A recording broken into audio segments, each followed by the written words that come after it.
Business Challenge, le magazine de l'économie et de l'entreprise. Chers téléspectateurs, je suis très ravi de vous retrouver pour cette édition Business Challenge. Comme vous le savez, vous nous recevez sur la télévision nationale Télé Sahel et sur la chaîne panafricaine Africable. Pour cette édition, nous allons partir pour un grand dossier consacré aux relations économiques entre la Chine et le Niger. Une délégation d'opérateurs économiques chinois a séjourné au cours du mois d'avril au Niger, à Niamey. Nous allons partir dans les coulisses des échanges préliminaires que cette délégation a eu au niveau de la Chambre de commerce, avec le président de la Chambre de commerce et ses collaborateurs. Puis nous allons partir également dans les coulisses du Forum économique Niger-Chine qui s'est tenu également à Niamey sous la houlette du Premier ministre, chef du gouvernement, Oumoudou Mahamadou. Après ces grands événements et ces dossiers, nous allons vous proposer un reportage sur le marché de la logistique au Niger. Et surtout, comment est-ce qu'aujourd'hui les Nigériens investissent dans ce domaine. Et nous allons prendre l'exemple d'une jeune entreprise qui se distingue de plus en plus dans ce domaine. Elle s'appelle AS Logistique. Comment elle fonctionne, quelles sont les prestations qu'elle délivre et quelle valeur ajoutée elle produit. Nous allons voir cela dans notre reportage consacré à cette entreprise.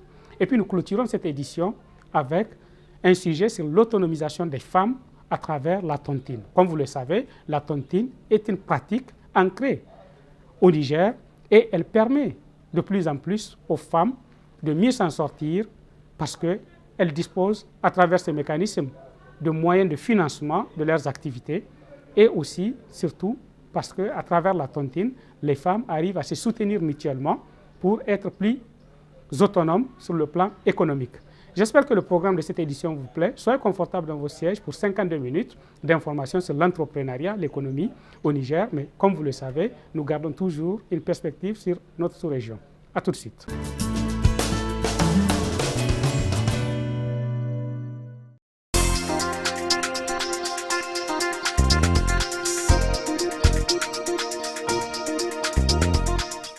Créer un cadre d'échange sur les possibilités de collaboration entre la Chine et le Niger pour un développement économique commun. C'était l'objectif de cette rencontre qui a réuni des investisseurs chinois et plusieurs cadres de la Chambre de commerce et d'industrie du Niger. C'est la Maison des opérateurs économiques, la CCIN, qui a servi de cadre à la réunion le 25 mars 2023. Le Niger est une destination de choix pour les investisseurs étrangers. Le président de la Chambre de commerce et d'industrie du Niger, CCIN, Moussa Sidi Mohamed, a souligné l'importance de la coopération de la Chine en terre nigérienne et exhorte les investisseurs chinois à associer les entreprises locales dans l'exécution des projets initiés dans le cadre de cette coopération. Des genres de partenariats comme ça que nous souhaitons dans l'avenir qu'ils soient développés parce qu'aujourd'hui nous avons aussi un secteur privé quand même nigérien qui est là et qui a besoin aussi de l'expertise du secteur privé chinois quand il vient s'installer pour qu'il puisse travailler de bonne intelligence. Nous ne voulons imposer à personne quelqu'un, mais au moins chaque fois que des entreprises chinoises s'installent, il faut qu'elles pensent aux entreprises nigériennes serres pour qu'elles puissent les accompagner et qu'elles puissent en tout cas les amener aussi à pouvoir s'installer et bénéficier aussi de tous les avantages qu'ils peuvent tirer auprès de leur expérience. Rassuré de la qualité des relations avec le Niger, Eric Wang, chef de la délégation chinoise, s'est montré coopératif suite aux points élaborés lors de cette réunion. En Chine, on dit la chambre de commerce joue un rôle comme le pont, le nœud pour les échanges. Quand j'étais au Bénin, je trouve qu'il y a beaucoup de personnes attendent l'inauguration de le travail de Petroleum China est déjà bien fait, bien établi, mais cela lie étroitement avec le travail de deux pays. Puis, un tour de table présentant les investisseurs chinois de divers secteurs a été initié pour permettre aux deux parties de nouer déjà des relations et créer des opportunités économiques.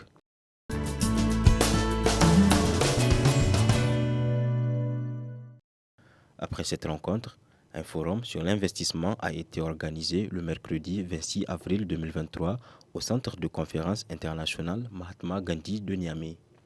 parrainé par le Premier ministre, chef du gouvernement, Oumoudou Mahamadou. Ce forum représente un cadre d'échange et d'opportunités d'affaires. Occasion pour le président de la Chambre de commerce et d'industrie du Niger, Moussa Sidi Mohamed, de célébrer la dynamique en cours. Cette première édition du Forum des investisseurs Chine-Niger constitue donc une occasion supplémentaire pour renforcer cette dynamique, afin de permettre aux hommes et aux femmes d'affaires des deux pays d'échanger sur les possibilités d'un partenariat économique fécond. En effet, le Niger offre aux acteurs économiques privés la possibilité d'exploiter de nombreuses potentialités et opportunités, à savoir un important potentiel minier et pétrolier en cours d'exploitation ou à la recherche d'investisseurs, uranium, or, fer, pétrole, charbon, phosphate et autres métaux, avec des activités de sous-traitance. Un potentiel agricole et hydrique qui offre de nombreuses opportunités de production de céréales et de produits de spéculation. Un regain d'activité dans les secteurs des bâtiments et travaux publics, des transports, de l'hydraulique, de la santé et de l'éducation, avec plusieurs chantiers en cours de réalisation. Des filières porteuses, bétail, dérivés, cuir et peau, viande, lait, produits agricoles et maraîchers, oignons, sésame, arachides, gomme arabique, poivre, souchet, etc. Un artisanat riche et varié qui constitue un créneau porteur pour les entreprises modernes de fabrication et de commercialisation de produits artisanaux de haut gamme. Une diversité culturelle et des sites touristiques de plus attrayants. Une population jeune, apte à être formée et représentant une main-d'œuvre abondante. Et de nombreux projets et programmes industriels et sectoriels en phase de démarrage. Je voudrais à cet effet vous rassurer que le cadre réglementaire nigérien est propice à l'investissement et offre beaucoup d'opportunités, un marché et des acteurs avisés. Premier partenaire du Niger en bâtiment travaux publics et deuxième en termes d'échange commercial, la Chine a eu de grands succès au Niger. En ce sens, l'ambassadeur de la République populaire de Chine au Niger, Jiang Feng, encourage les entreprises chinoises à investir, mais aussi à s'installer au Niger. Aujourd'hui, ce forum nous offre une nouvelle plateforme pour explorer la coopération en matière d'investissement. D'une part, j'espère que les entrepreneurs chinois écouteront attentivement l'introduction de la partie nigérienne, se familiariseront rapidement avec l'environnement et les politiques d'investissement du Niger, échangeront pleinement avec les autorités compétentes et les entrepreneurs nigériens et saisiront rapidement de précieuses opportunités d'investissement. D'autre part, j'espère également que la partie nigérienne publiera davantage de politiques d'investissement préférentielles et créera un bon environnement pour l'opération économique. Et que nos deux parties travailleront ensemble pour obtenir les résultats les plus tangibles dans les projets de coopération au bénéfice de nos deux peuples. Le Niger et la Chine entretiennent depuis des années des relations de coopération fructueuses pour le développement des secteurs prioritaires du Niger. Le ministre du Commerce, Al-Kash Al-Hada, se félicite du niveau élevé de l'exécution des projets en cours. Il s'agit, entre autres, de la cimenterie de Badaguichiri, le pipeline, les routes, les productions pétrolières ainsi que la rénovation du stade général Séné-Kountché. Après ce bref rappel des investissements, Al-Kash Al-Hada souhaite qu'au sortir de ce forum, de nouveaux partenariats soient noués avec le Niger. Le présent forum constitue une réponse des autorités chinoises à l'appel lancé en décembre 2022 à Paris lors de la table ronde du Niger sur le PDES 2022-2026 par son Excellence Mohamed Bazoum, président de la République, à l'endroit de l'ensemble des investisseurs pour accompagner le Niger dans le cadre de son financement et de sa mise en œuvre. À cet effet, le Forum sur l'investissement Chine-Niger vise principalement à présenter à la délégation de la China Africa Business Council les principaux atouts de notre pays en matière d'investissement, notamment dans les secteurs de l'agriculture, des mines, de l'industrie, manufacturière, de l'industrie agroalimentaire, les facilités offertes pour s'installer et de développer également des affaires au Niger. Nous sommes conscients que les activités et les investissements du secteur privé sont des sources importantes de croissance économique et de développement durable. En effet, le secteur privé est le seul à même de nous aider à relever les deux défis majeurs que sont la création massive d'emplois pour nos jeunes face aux dividendes démographiques et la génération de ressources propres substantielles pour faire face au développement d'infrastructures sociales et économiques. Pour notre part, je puis vous assurer que le gouvernement continuera toujours à œuvrer pour assainir davantage l'environnement des affaires au Niger afin de faire de notre pays un hub en matière d'investissement en Afrique de l'Ouest. Je voudrais donc, vu l'importance qu'accordent les plus hautes autorités chinoises et nigériennes au développement de la coopération entre nos deux pays, inviter les entreprises chinoises à venir investir au Niger où toutes les facilités leur seront accordées pour développer leurs affaires, et je fonde l'espoir que d'ici la fin de cette année, nous puissions obtenir des résultats concrets à l'issue de ce forum par l'établissement de partenariats avec les entreprises nigériennes. Je saisis cette occasion pour dire une fois de plus que le Niger est un pays ouvert à tout investisseur qui est prêt à nous accompagner dans l'atteinte des objectifs économiques et sociaux que nous nous sommes fixés. Ces objectifs ambitieux nécessitent parfois de la part des investisseurs audace, courage et détermination. Toutes choses qui caractérisent les investisseurs chinois qui n'hésitent pas à prendre des risques et à faire confiance à l'Afrique. Comme pour sceller toutes ces bonnes initiatives, un protocole d'accord a été signé par le président de la Chambre de commerce et d'industrie du Niger et le chargé d'affaires à l'ambassade de Chine au Niger.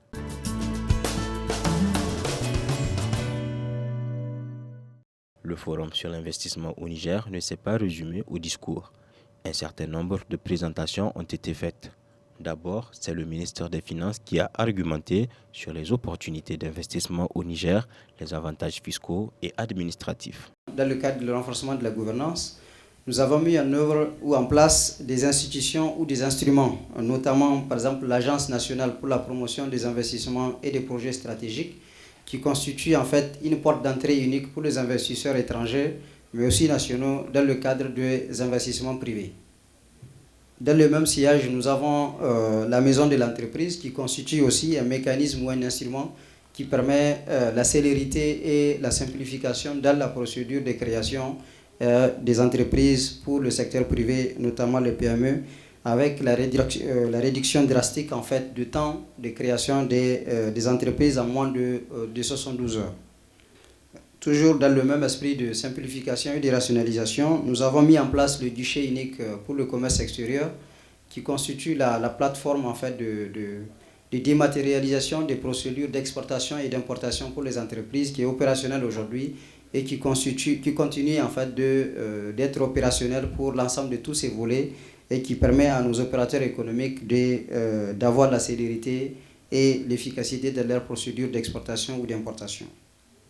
Bien naturellement, la dématérialisation ne va pas s'arrêter à ce niveau. Elle concerne également le volet fiscal et le volet douanier, dans le sens où nous avons développé des outils et des systèmes d'information au niveau de la douane et des impôts qui permettent de faire les procédures ou d'engager du moins les procédures de paiement des impôts et des frais de droits de douane de manière dématérialisée pour toujours rendre facile la vie à nos opérateurs économiques et aux investisseurs de manière générale, que ce soit au niveau des impôts, que ce soit au niveau de la douane, mais également que ce soit au niveau des questions liées à la gestion des impôts fonciers ou bien de la gestion foncière, mais toutes les autres formalités du commerce extérieur.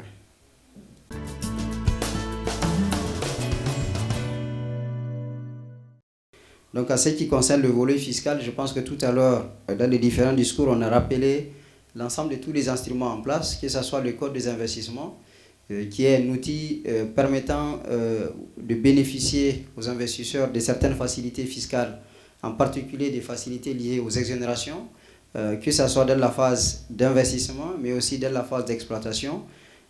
Bien sûr, dont les durées dépendent de la valeur des investissements, des secteurs dans lesquels vous opérez et évidemment de la localisation géographique de ces investissements. Je voudrais souligner en ce qui concerne le Code des investissements que nous allons engager incessamment une réforme destinée à donner davantage d'incitation pour les investissements parce que nous pensons que l'investissement, c'est, comme je le disais en introduction, c'est tout simplement le moteur de la croissance et sans investissement, nous ne pouvons pas créer de la croissance. Donc, il faut en amont créer ces conditions pour amener davantage d'investissements au Niger. au regard aussi de leurs spécificités, nous avons des incitations, bien naturellement, qui partent au-delà des incitations fiscales pour des secteurs comme le secteur pétrolier ou bien le secteur minier, dans lequel moi je suis davantage concerné par les questions fiscales, comprenez-moi bien, mais la ministre des Mines et éventuellement le ministère du Commerce peuvent vous donner davantage d'explications sur ces facilités qui concernent, comme je l'ai dit, à la fois le volet fiscal, mais aussi toutes les autres facilitations administratives et éventuellement foncières qui sont données aux investisseurs dans le secteur du pétrole, mais aussi dans le secteur minier. Et je voudrais juste souligner ici que les avantages fiscaux qui sont donnés, ils sont plus importants que les avantages liés au code des investissements dans ces différents secteurs qui sont d'une spécificité très particulière. Au-delà du code des investissements ou bien du code pétrolier, du code minier et d'autres facilités, nous avons aussi un texte de référence qui cadre les PPP, c'est-à-dire le partenariat public-privé, qui donne aussi des avantages à la fois fiscaux mais aussi toutes les autres facilités administratives pour inciter les investisseurs privés à venir travailler avec l'État dans une complémentarité, dans une synergie d'action, dans le domaine où l'État ne dispose pas forcément des ressources pour faire les investissements, mais dans une complémentarité naturelle.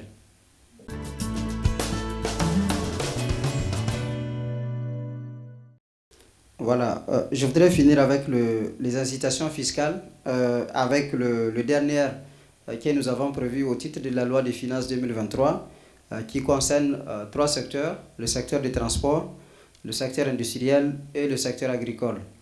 Pour ce qui concerne le secteur des transports, nous avons totalement exonéré en fait les droits d'importation, les droits de douane pour le matériel de transport neuf, que ce soit les transports de marchandises mais aussi les transports de personnes. Pour le secteur agricole, bien naturellement, pour un pays dont 80% de la population dépend de l'agriculture et que 40% du PIB provient de l'agriculture, et que nous sommes un pays enclavé, il n'est pas de promouvoir l'agriculture, et c'est dans ce sens que nous avons proposé des exonérations pour tout le matériel agricole pour promouvoir l'irrigation, pour promouvoir la productivité et l'augmentation de la production agricole. La ministre en charge de l'industrie a pour sa part présenté un projet de zone économique structuré en différentes phases. En fait, il s'agit du projet de la nouvelle zone économique, en fait, la première zone économique spéciale du Niger qui va être implantée aux alentours de Niamey. C'est une zone qui va être sur une superficie totale de 1500 hectares environ. Et comme vous voyez, c'est vraiment un projet très structuré avec différentes phases. Nous comptons faire le développement en 3 phases. Les partenaires que nous cherchons pour cette zone, c'est vraiment des partenaires pour le développement de la zone en tant que telle. Donc, soit pour le développement ou alors spécifiquement pour certaines parties de la zone. Notamment, nous cherchons un partenaire pour en BOT, mettre en place la centrale solaire qui va permettre en fait que cette zone soit autonome en termes d'électricité. On va bien sûr avoir aussi l'électricité qui nous viendra d'Angélec, mais pour pallier aux contraintes de carence quelquefois en électricité, nous avons pensé qu'il fallait mettre en place une centrale de 65 MW. Dans la zone, vous avez vu, il y a aussi un port sec, un mini port sec qui va être relié au port sec de Dosso ou de Gaïa, qui vont aussi bien sûr être développés, soit par les mêmes développeurs ou bien par d'autres. Nous avons aussi prévu de mettre en place une usine de fabrication de panneaux solaires pour permettre justement d'utiliser notamment ces panneaux pour la centrale et aussi exporter le surplus de panneaux.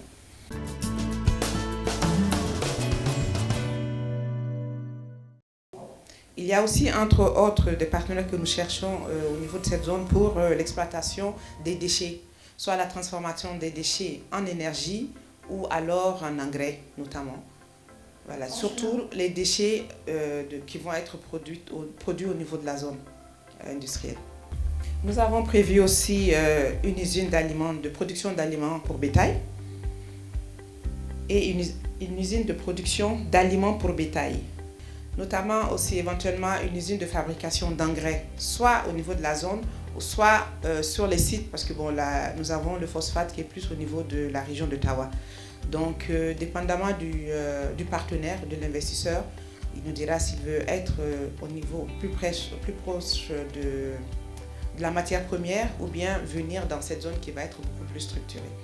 Il y aura la fabrication, la construction, la construction bien sûr des différents bâtiments que vous avez vus. Notamment, il y aura aussi un centre de formation que nous allons mettre, donc des métiers dédiés aux différentes industries qui vont être dans la zone. Il y aura un centre de formation des jeunes Nigériens qui vont travailler dans ces usines. Et l'idée est d'avoir un partenaire qui va développer ce centre et puis éventuellement aussi l'exploiter. Et nous savons que par exemple au niveau de la Chine, vous avez vraiment la capacité, vous avez le know-how comme on dit pour faire un transfert de technologie dans les différents corps de métier et éventuellement peut-être que c'est quelque chose qui pourrait intéresser quelqu'un parmi vous. Alors donc vous voyez, il y a des bâtiments aussi à construire, notamment des logements, il y aura un hôtel. Vraiment ça va être une zone complète quoi. Et donc l'idée c'est qu'encore une fois c'est de voir si parmi vous il y a des partenaires qui sont intéressés. L'étude de faisabilité est quasi terminée pour l'implantation de cette zone industrielle, cette zone économique spéciale. Et comme vous l'a expliqué le ministre des Finances tout à l'heure, vraiment il y a aussi beaucoup d'efforts qui sont en train d'être faits par l'État pour inciter les investisseurs étrangers à venir s'implanter au Niger. Nous avons cet avantage. L'avantage que vous avez au Niger, c'est que vous avez dû le remarquer, c'est un pays qui est quasiment vierge en termes de développement industriel et c'est maintenant ou jamais. Le Niger regorge d'importantes réserves minières qui peuvent, selon la ministre des Mines, être prospectées et exploitées par le Niger et la Chine. Le Niger a une très grande tradition minière, mais du point de vue industriel, nous pouvons dire que c'est juste après les indépendances. Et je voudrais aussi rappeler que dans le cadre de l'expérience d'exploitation minière que nous avons, dans le cadre de la coopération entre le Niger et la Chine, nous avons développé ensemble la société minière d'Azélique pour l'exploitation de l'uranium. Une société que nous avons suspendue pendant près de 14 ans, mais qui, je pense, aujourd'hui est en train de travailler à reprendre. Nos deux États ont senti la nécessité de collaborer dans ce secteur. Les réserves en termes d'uranium que nous avons sont estimées à plus de 300 000 tonnes. Aujourd'hui, en termes d'exploitation, c'est à peine 3 000 tonnes. Donc vous voyez tout le potentiel qu'il y a à travailler dans le secteur de l'uranium. Et aujourd'hui, avec tout ce qui se passe en Russie, on a vu un regain d'intérêt par rapport à cette source énergétique. Donc c'est pour vous dire que même si nous avons une société entre l'État du Niger et de la Chine, nous avons encore beaucoup de blocs disponibles pour faire l'exploration et l'exploitation par rapport à l'uranium.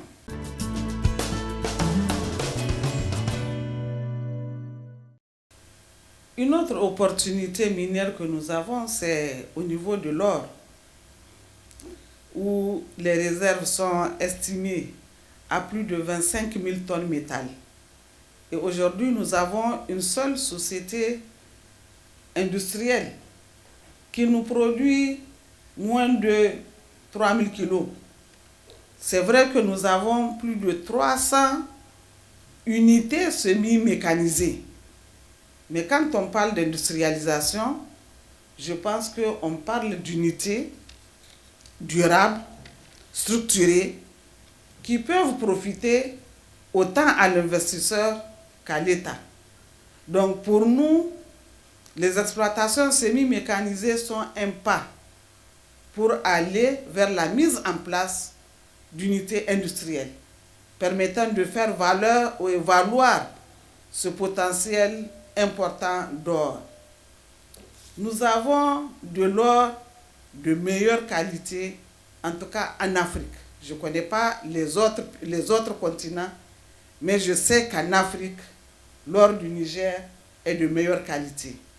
L'or du Niger peut être exploité à moindre coût parce que nous avons des zones où ce minerai est à effleurement. Donc ça veut dire qu'il ne nécessite pas beaucoup d'investissement. Le secteur agroalimentaire était également au centre des débats avec une présentation sur les potentialités agro-silvopastorales et halieutiques faite par le représentant du pôle agro-industriel.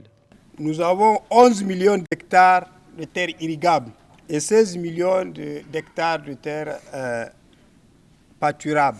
Ça, c'est la première opportunité en termes d'agriculture. La seconde opportunité, ce sont les ressources solaires et éoliennes. La disponibilité en énergie électrique, l'irradiation du Niger est de 5 à 7 kWh par mètre cube par jour. Et cela est réparti à travers toute l'étendue du territoire national. Ces divers atouts et projets, à la fois alléchants et prometteurs, ont suscité l'intérêt des investisseurs chinois.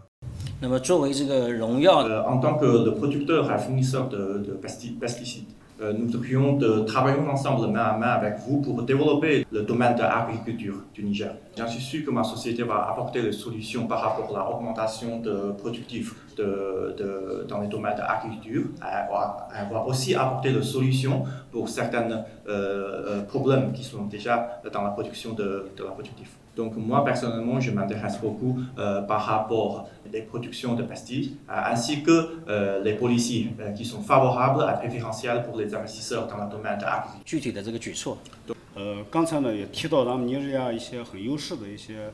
J'ai deux simples questions à vous poser.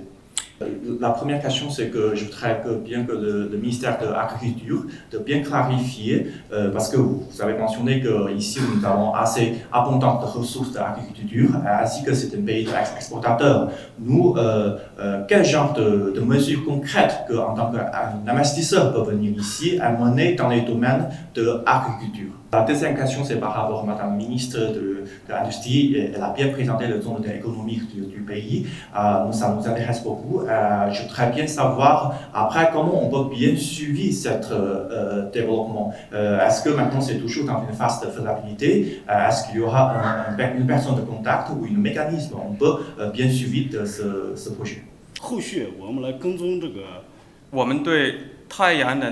Nous nous sommes intéressés par rapport dans le domaine de panneaux solaires pour faire l'électricité, ainsi que l'exploitation de minières, l'infrastructure de la construction. Il y a aussi les productions d'alimentation, d'agriculture.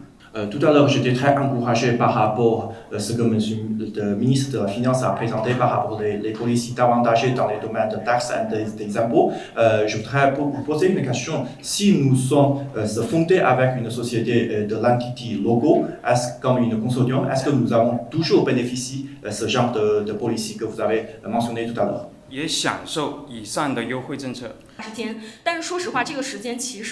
Donc, de mon point de vue, je peux juste vous faire une suggestion parce que j'ai vu tout à l'heure le ministre des Finances a présenté pour le cours de commerce pour traiter un case, ça va durer jusqu'à donc le maximum, c'est 380 jours. Si on peut accélérer ce processus, j'en suis sûr que ça va apporter beaucoup plus de confiance vis-à-vis à notre investisseur. La deuxième question, ça deviendra beaucoup plus concret parce que vous avez tout à l'heure parlé par rapport aux projets de panneaux solaires. Vous savez que pour financer ce projet, donc le financement, c'est au-delà de 100 millions. Donc c'est quoi comme les bénéfices ou c'est quoi comme les taux d'intérêt de revenus pour nous? C'est aussi très important.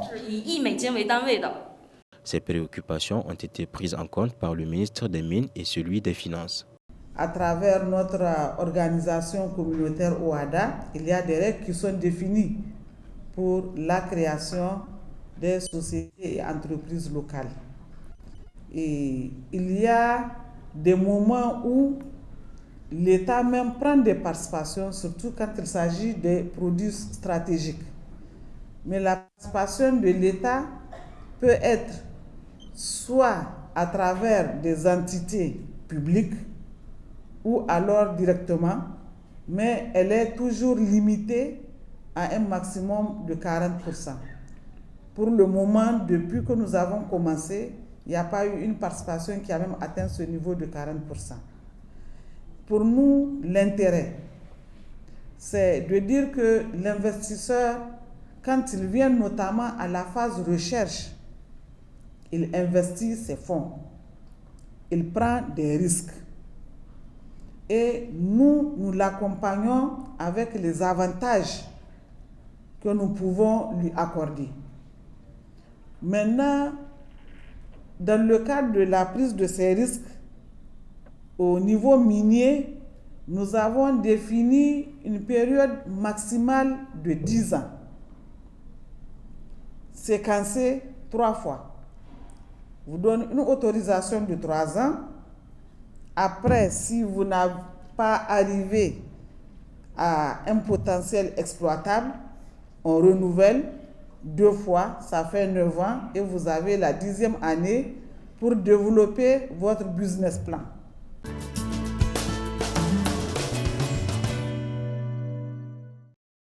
Donc, dans le cadre de la nouvelle loi, cette période est totalement exonérée.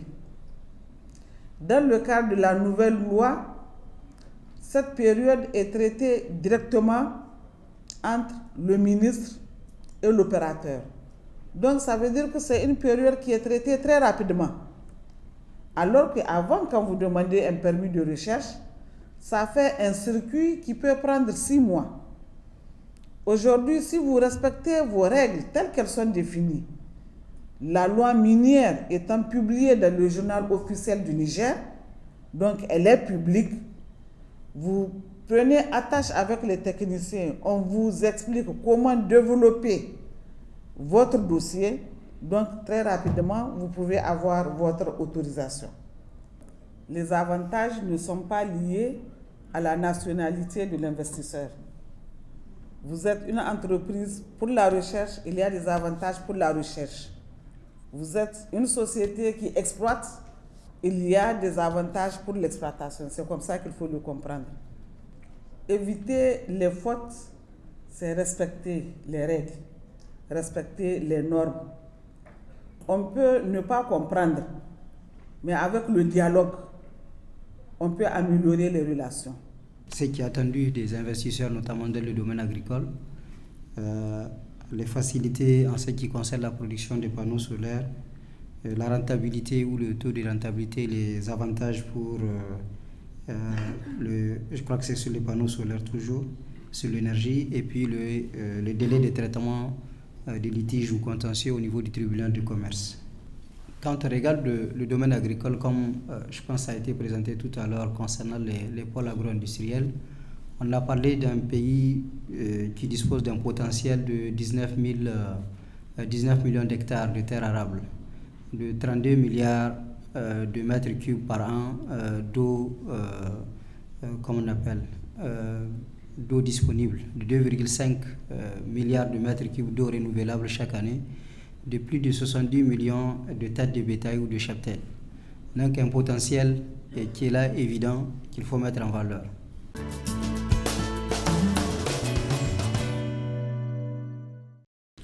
Mais le défi de taille pour l'agriculture, c'est l'eau. C'est la maîtrise de l'eau. Nous avons de l'eau disponible, mais il faut l'extraire, il faut la mettre au service de l'agriculture. Donc la première attente que nous avons à votre égard, c'est d'avoir des investisseurs qui pourraient nous aider à extraire cette eau-là et à la rendre disponible, ou bien maîtriser l'eau qui est là, l'eau d'écoulement, l'eau des pluies, pour la maîtriser à travers les différents barrages hydro-agricoles pour la mettre au service des agriculteurs. La deuxième phase, c'est une fois que l'eau est disponible ou en même temps que l'eau est disponible, comment exploiter les 19 millions de terres qui sont arables, à travers comment les mettre en valeur, quels sont les produits à cultiver sur lesquels nous avons, on l'avait dit tout à l'heure, un avantage comparatif certain. La phase de production, mais il y a aussi de l'autre côté la phase de transformation. créer des industries qui transformeraient ces produits, leur mettre de la valeur ajoutée et les exporter vers le marché auquel nous avons accès, le marché maghrébin, le marché de l'Afrique de l'Ouest, le marché de l'Afrique centrale. L'agriculture ne peut pas être dissociée de l'élevage.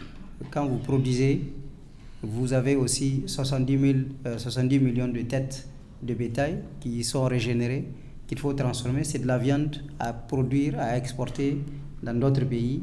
Et donc, nous attendons aussi que des industriels privés se manifestent pour pouvoir produire et transformer cette viande-là et puis l'exporter.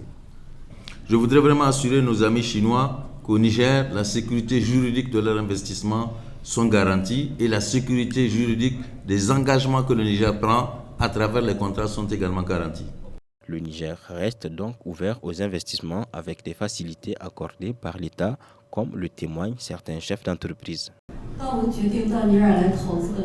Lorsque nous avons pris la décision de venir investir au Niger, nous avons vraiment la chance d'avoir le soutien de l'État du Niger et de l'ambassade de Chine au Niger. C'est pour cela que nous avons pu finaliser toutes les procédures concernées dans une période relativement courte. Donc ici, je tiens à exprimer mes remerciements à toutes les autorités compétentes. Par exemple, nous avons pris juste une semaine pour finaliser tous les documents et remettre tout ça à l'État. Nous avons pris juste 43 jours pour obtenir le permis d'exploitation.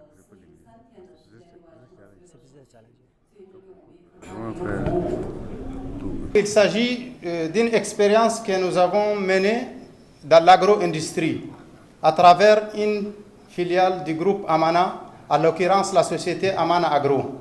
Nous sommes en train d'expérimenter un modèle d'agro-industrie dont les premiers résultats sont très prometteurs. Cette expérience nous positionne aujourd'hui et nous permet de rentrer dans un partenariat solide avec nos amis les investisseurs chinois. Et ce qui nous motive le plus, il faut le reconnaître, les entreprises chinoises sont reconnues pour leur efficacité, leur capacité de résilience et surtout leur adaptabilité à nos réalités africaines.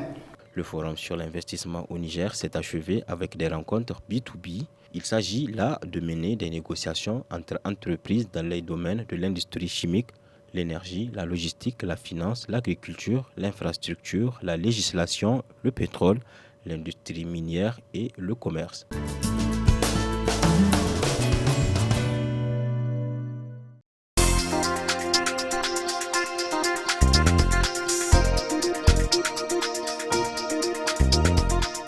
La logistique, un terme de plus en plus utilisé au cours de ces dernières années.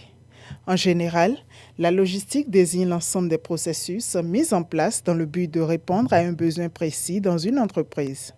Elle est présente dans tous les domaines d'activité et même dans les secteurs les plus insoupçonnés. Aujourd'hui, vous voyez le secteur humanitaire qui prend de plus en plus de l'ampleur avec l'insécurité qu'il y a. Donc la logistique est vraiment essentielle. Imaginez une ONG qui intervient dans le secteur sanitaire. Donc elle peut commander des produits pharmaceutiques. Donc maintenant, par la mauvaise gestion de la logistique, les médicaments ne pourront pas arriver à bon port. Donc c'est des vies, c'est des pertes de vie, c'est des personnes qui meurent en attendant l'arrivée du matériel. Et la maîtrise de la logistique permet de sauver des vies. Avec l'omniprésence de la logistique aujourd'hui, les entreprises œuvrant dans le secteur se font légion à travers le monde. L'Afrique et en particulier le Niger ne font pas exception à la règle.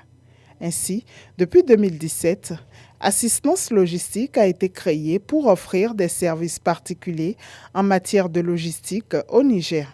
AS Logistique est une société de transport national et international spécialisée dans le domaine des transports maritimes, transport terrestre et transport aérien. Nous sommes aussi commissionnaires agréés en douane. Et donc, nous pouvons gérer les transports de bout en bout, c'est-à-dire depuis l'usine du fournisseur rendu magasin du client, en faisant le pré-acheminement, le transport principal, le post-acheminement, faire le dédouanement au niveau de la douane ici à Niamey. Nous sommes dans des réseaux de transit international et ce qui nous permet de gérer le transport, quelle que soit la provenance des marchandises.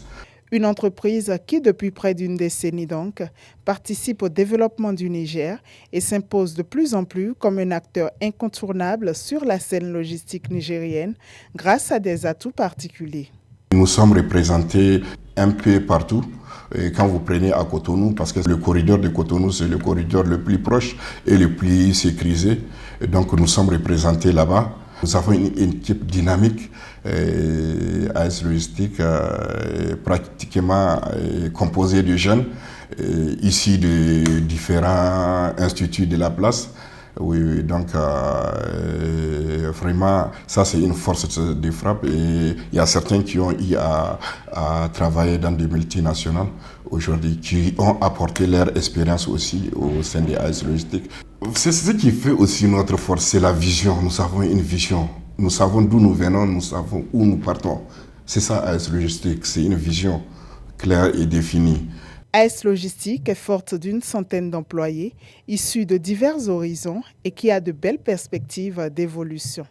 On avait commencé avec 0 camion, aujourd'hui on est à une dizaine de camions et des porcheurs pour faire le transport des engins et tout.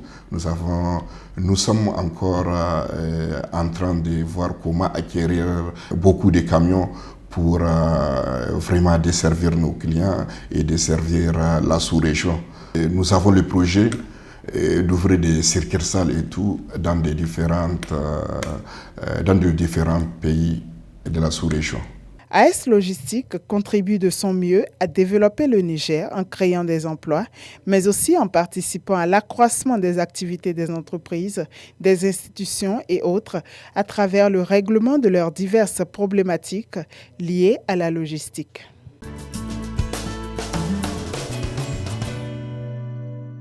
Ancrée dans la société africaine et particulièrement nigérienne depuis des lustres, la tontine rassemble un certain nombre de personnes qui cotisent ensemble de l'argent dans une caisse commune. La somme totale est ensuite remise à tour de rôle à chaque membre du groupe. La tontine prend fin quand le dernier membre du groupe aura encaissé sa part. Au Niger, comme partout en Afrique d'ailleurs, la tontine est surtout une particularité des femmes. Ainsi, beaucoup de femmes lancent des activités génératrices de revenus avec l'argent de la tontine. Ça prend son sens dans les jargons traditionnels. Il faut dire que tout le monde le fait, c'est une activité unipersonnelle. Vous décidez de épargner votre revenu, personne ne va vous empêcher. Tant que vous avez des revenus en plus, vous pouvez le déposer et aller jeter ça dans la tasse ou bien donner à quelqu'un en qui vous avez confiance. Donc tout le monde peut le faire. Et par contre, les promoteurs des activités génératrices de revenus sont les personnes, notamment les femmes. On le constate surtout chez ces catégories des agents économiques parce qu'ils vendent, ils ont des recettes et chaque jour, ces recettes-là, il y a une partie de ces recettes qu'on constitue, qu'on épargne pour permettre l'achat des autres équipements plus tard ou de renforcer la capacité de l'entreprise. Et Asusu moderne ou Asusu de nos jours, je pense à la cohabitation de deux. Ça veut dire que Asusu, dans sa forme traditionnelle, n'a pas disparu et je ne pense pas qu'il va disparaître parce que c'est une activité unipersonnelle. Par contre, dans sa forme moderne, on peut le rapprocher à l'épargne des banques, des institutions financières formelles qui offrent une possibilité d'aller déposer votre argent et dans la zone UEMOA depuis 2014, épargner c'est gratuit. Vous allez le faire sans argent. Vous pouvez, n'importe qui, il suffit d'avoir des papiers formels, vous pouvez ouvrir un compte d'épargne et aller déposer votre argent. Il n'y a aucun problème. Il y a aussi une autre forme d'épargne qui contribue à l'autonomisation des femmes au Niger. Il s'agit de ce qu'on appelle communément Asusu.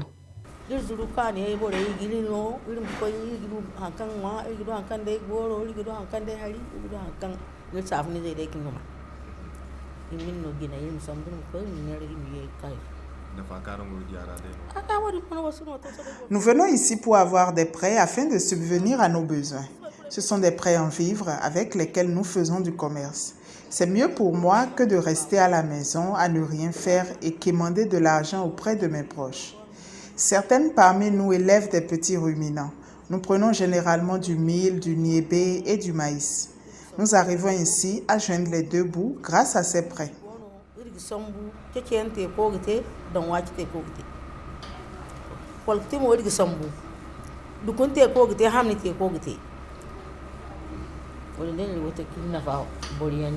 Quand j'ai pris l'argent, c'est pour moi. Donc, déjà, ça fait plaisir de voir ça, ma pochette est remplie. Donc, j'arrive à payer j'aide la famille, le social. On arrive à faire quelques dons, on fait des dons, on apporte quelque chose, un bon plat, on cuisine un bon plat, on se fait des belles tenues. Bon, pour celles qui vraiment, alhamdulillah. Voilà, moi, alhamdulillah. Mais celles qui n'en ont pas, elles profitent, elles payent des... Ici, on a vu beaucoup qui payent des frigos, qui font les petits commerces, qui font les trucs là, la restauration. Donc c'est bon, ils font ça et vraiment ils s'en sortent bien. Elles s'en sortent bien, je vais dire. Quand on commence une tontine, il faut vraiment faire un plan, un programme. Quand on a un programme, là, dès qu'on commence à placer l'argent, à faire la tontine, vous savez vraiment quoi faire avec l'argent. Là, avec ce programme, dès que vous retenez votre argent, vous aurez votre argent au complet. Là, vous allez commencer à faire le commerce. C'est sûr, si vous faites ça avec programme, là, vous aurez un retour. Ça va tourner. Là, tu seras vraiment madame sera indépendante. Elle va travailler, elle aura quelque chose pour elle-même. Même si c'est pour augmenter, si on n'a pas l'argent, tu peux augmenter et continuer. Certaines associations de femmes vont au-delà de la tontine traditionnelle. C'est le cas de l'association Doubara qui s'est constituée en mutuelle d'épargne. Mais alors, comment cela fonctionne? La Fédération Doubara est une organisation de base composée de groupements féminins Mata Massoudbara réunis au sein de plusieurs unions Mata Massoudbara, et ce sont les unions qui se structurent pour former la Fédération Doubara. Notre activité principale tire son essence de la tontine traditionnelle que nous avons améliorée à travers un programme qu'on appelle MMD Mata Massoudbara. La mise est donnée à tour de rôle à chaque membre de la liste.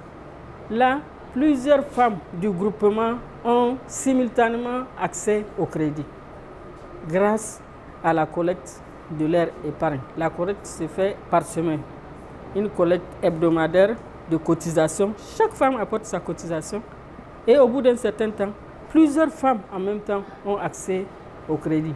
Vous voyez que c'est encore plus bénéfique que la tontine parce que ce crédit est remboursé au bout d'un mois, 2 mois et la collecte continue, la cotisation continue. Ce qui fait que le fonds est en continuelle croissance. Ce qui veut dire que le crédit aussi, le montant de crédit augmente. Et le groupement continue à travailler. La solidarité se développe, l'entraide se développe. Malgré ces nombreux avantages, la tontine demeure tout de même une pratique quelque peu risquée. C'est pourquoi il faut faire preuve de vigilance avant d'intégrer une tontine. C'est ce que nous explique la présidente de la Fédération Doubara Commune 1. C'est la vigilance d'abord. Quand vous voulez faire tontine, ne sortez pas de votre quartier. Dans le quartier, tout le monde, chacun connaît chacun. Donc ça, c'est la première précaution. Deuxièmement, il ne faut pas faire tontine pour faire tontine. Faire tontine, ça veut dire que tu vas mobiliser ton épargne. Et mobiliser l'épargne, c'est pour quoi faire. Il faut toujours avoir un objectif pour faire la tontine. Troisièmement, il faut connaître les règles élémentaires de la tontine. Faire tontine, c'est des engagements. Tu t'engages à épargner, tu t'engages à respecter l'heure de réunion, t'engage à ne pas faire de retard de cotisation, donc la tontine, c'est le respect des engagements, donc le respect de l'autre. Ça, c'est le conseil essentiel que je donne à celles qui veulent s'engager dans la tontine. En définitive, la tontine contribue énormément à l'autonomisation des femmes au Niger, qui représente d'ailleurs un facteur indispensable de paix, de progrès social et économique. Ainsi, la tontine participe également à faire avancer l'économie nigérienne.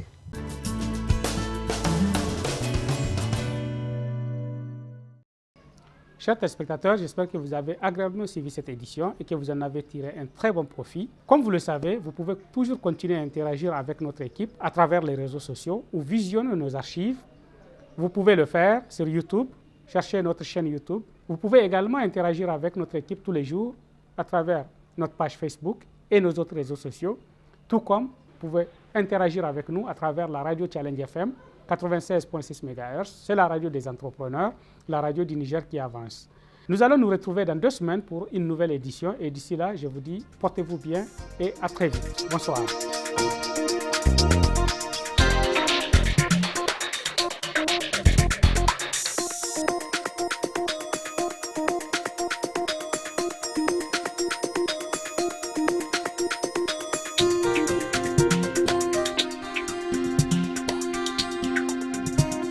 Business Challenge, le magazine de l'économie et de l'entreprise.